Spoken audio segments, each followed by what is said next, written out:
আজকের সকালটা শুরু করলাম পার্সেল আনবক্সিং দিয়ে। বাবা কয়েকদিন আগে ড্রাই ফ্রুট অর্ডার করেছিল, সকাল সকাল সেটাই এলো।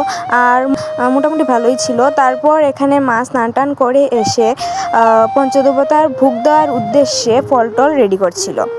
মা অনেক আগে সকাল সকাল স্নান টান করে এসে আমাদের ঘরে পুজো দিয়েছে, তারপর এখানে পঞ্চদেবতার ভোগ রেডি করেছে। আর আমার জন্য মায়েরও অনেকটাই লেট হয়ে গেছিলো। আমি স্নান করে এসে একদম সময় পাইনি। স্নান করে এসে রেডি হয়ে আমরা বেরিয়ে গেছি মন্দির যাওয়ার উদ্দেশ্যে। তারপরেও মন্দিরে যাওয়ার পর আমরা দেখলাম পুজো অলমোস্ট কমপ্লিট। আমাদের যেতে অনেকটাই লেট হয়ে গেছিলো। আমরা গিয়ে দেখেছি কালীমার এখানে পুজো চলছে। তাও ভালো, আরও 10 মিনিট যদি লেট করতাম তাহলে হয়তো আমরা ভোগটা লাগাতে পারতাম না সঠিক সময়ে। এখানে মায়ের মুখগুলো দেখো কি মিষ্টি লাগছে। তো তারপর এখানে আমরা মোমবাতি ধূপকাঠি সব কিছু জ্বালিয়ে দিলাম।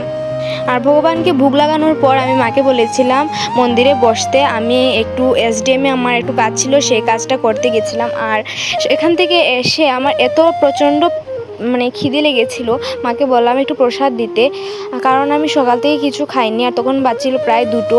মা আর আমি প্রসাদ খাওয়ার পর অনেকক্ষণ সময় বৃষ্টির জন্য মন্দিরেই বসে রয়েছিলাম, অপেক্ষা করছিলাম বৃষ্টি কমার। বৃষ্টি কমলেই বাড়ি যাব বলে এখানে বসে রয়েছিলাম।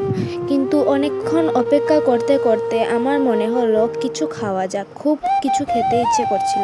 তো মাকে বললাম যে আমি একটু এখানে দোকান থেকে কিছু চিপস কিনে নিয়ে আসি।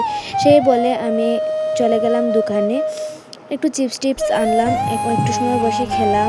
আর অপেক্ষা করছিলাম যদি বৃষ্টিটা কমে তাহলে আমরা বাড়ি চলে যাব। কিন্তু অনেকক্ষণ সময় বসতে বসতে বৃষ্টি তো কমলো না। তারপর বৃষ্টির মধ্যেই আমরা বেরিয়ে গেলাম বাড়ি যাওয়ার উদ্দেশ্যে।